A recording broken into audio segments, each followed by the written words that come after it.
Welcome to a day in Ammu's life. எல்லாரும் எப்படி இருக்கீங்க? இன்றைக்கி என்னோடய ஸ்டைலில் பீட்ரூட் அல்வா எப்படி பண்ணுறதுன்னு தான் நம்ம பார்க்க போகிறோம். பீட்ரூட்லாம் பார்த்திங்கன்னா பசங்களாம் அவ்வளோ விரும்பி சாப்பிட மாட்டாங்க. அதனால் இந்த மாதிரி அல்வா பண்ணி கொடுத்தா கண்டிப்பாக சாப்பிடுவாங்க.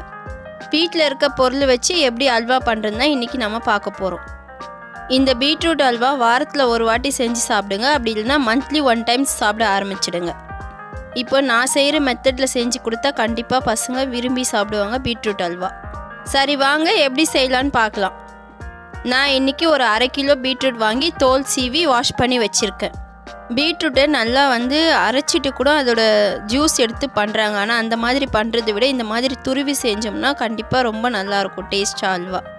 பீட்ரூட்டை இந்த மாதிரி துருவி எடுத்துக்குங்க. அடுப்பில் ஒரு கடாயை வச்சுடுங்க. கடாய் நல்லா சூடாகட்டும்.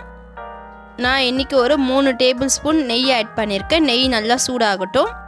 நெய் இப்போ நல்லா சூடாகிடுச்சு. தேவையான அளவு திராட்சை ஆட் பண்ணிக்கோங்க. திராட்சை பொரிஞ்சதும் தேவையான அளவு முந்திரி பருப்பு ஆட் பண்ணிக்கோங்க. அப்படி நல்லா ஃப்ரை பண்ணுங்கள். சிம்மில் வச்சுட்டு பண்ணுங்கள். ஸ்பீடாக வைக்காதீங்க, தீஞ்சு போயிடும். வறுத்த முந்திரி திராட்சையை ஒரு பிளேட்டில் மாற்றிக்குங்க. அதே கடாயில் இந்த துருவின பீட்ரூட்டை எடுத்து ஆட் பண்ணுங்கள் கொஞ்சம் கொஞ்சமாக.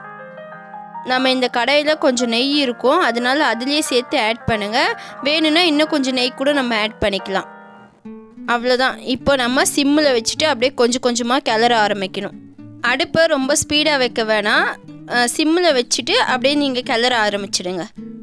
அந்த பீட்ரூட் வதங்கி அப்படியே தண்ணி தனியாக பிரிஞ்சு வரும். அது வரைக்கும் நல்லா அப்படியே வதக்கணும். பீட்ரூட் வதக்குற ஸ்டேஜ் தான் ரொம்ப இம்பார்ட்டன்ட். அப்படியே மூடி போட்டு விட்டுருங்க 2 மினிட்ஸ்க்கு. இப்போ மூடியை ஓப்பன் பண்ணி பாருங்கள். நல்லா வெந்துட்டு வருது. அப்படியே ஒரு கிளறி விடுங்க.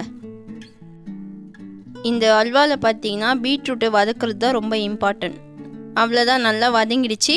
இதில் 1 கப்பு பால் எடுத்துக்குங்க. அப்படியே தூவுன மாதிரி ஆட் பண்ணுங்க.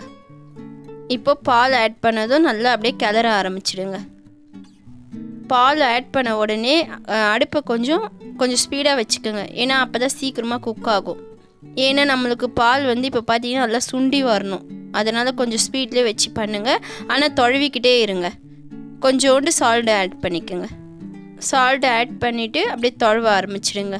கீழுக்கும் மேலுக்கும் நல்லா அப்படியே திருப்பி விடுங்க, அடி பிடிக்காமல். பால் சேர்த்த உடனே ஒரு 2 மினிட்ஸ் அப்படியே மூடி போட்டு விட்டுருங்க. இப்போ மூடியை ஓப்பன் பண்ணி பாருங்கள். நல்லா கிளற ஆரம்பிச்சிடுங்க. கீழுக்கும் மேலுக்கும் நல்லா திருப்பி விடுங்க. அல்வா பண்ணனாலே நல்லா கிண்டிக்கிட்டே இருக்கணும், இல்லைனா அடி பிடிச்சிரும். இந்த ஸ்டேஜில் ஒரு 3/4 கப்பு ஒயிட் சுகர் எடுத்துருக்கேன். அப்படியே தூண மாதிரி ஆட் பண்ணிக்கோங்க. சுகர் நல்லா ஆட் பண்ணிவிட்டு மறுபடியும் நல்லா கிளற ஆரம்பிச்சிடுங்க.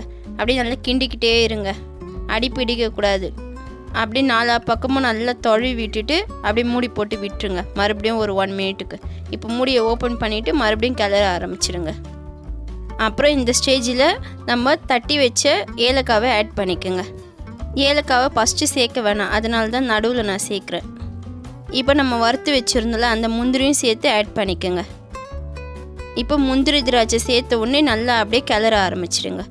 4 பக்கமும் சேர்கிற மாதிரி நல்லா அப்படியே கிளறுங்க.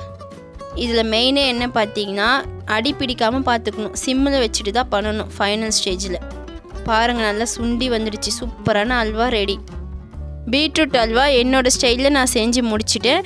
நீங்களும் இப்போ நான் செஞ்ச மெத்தடில் வீட்டில் கண்டிப்பாக ட்ரை பண்ணி பாருங்கள். ட்ரை பண்ணிவிட்டு எப்படி இருக்குன்னு கமெண்ட் பண்ணுங்கள். மறக்காமல் எனக்கு லைக் பண்ணுங்கள். பீட்ரூட்டை ஜூஸ் பண்ணாமல் இந்த மாதிரி அப்படியே நம்ம பீட்ரூட்டை துருவி செஞ்சு பாருங்கள். கண்டிப்பாக நல்லாயிருக்கும். எப்போவுமே ஒரே மாதிரி ட்ரை பண்ணாமல் இப்போ நான் செஞ்ச மெத்தடில் நீங்கள் வீட்டில் ட்ரை பண்ணுங்கள்.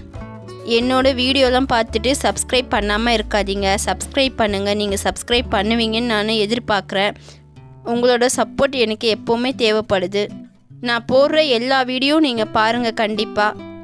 என்னோடய வீடியோ பிடிச்சிருந்தால் லைக் பண்ணுங்கள், ஷேர் பண்ணுங்கள், மறக்காமல் சப்ஸ்கிரைப் பண்ணுங்கள். அப்படியே பக்கத்தில் இருக்க பெல் ஐக்கானை கிளிக் பண்ணுங்கள்.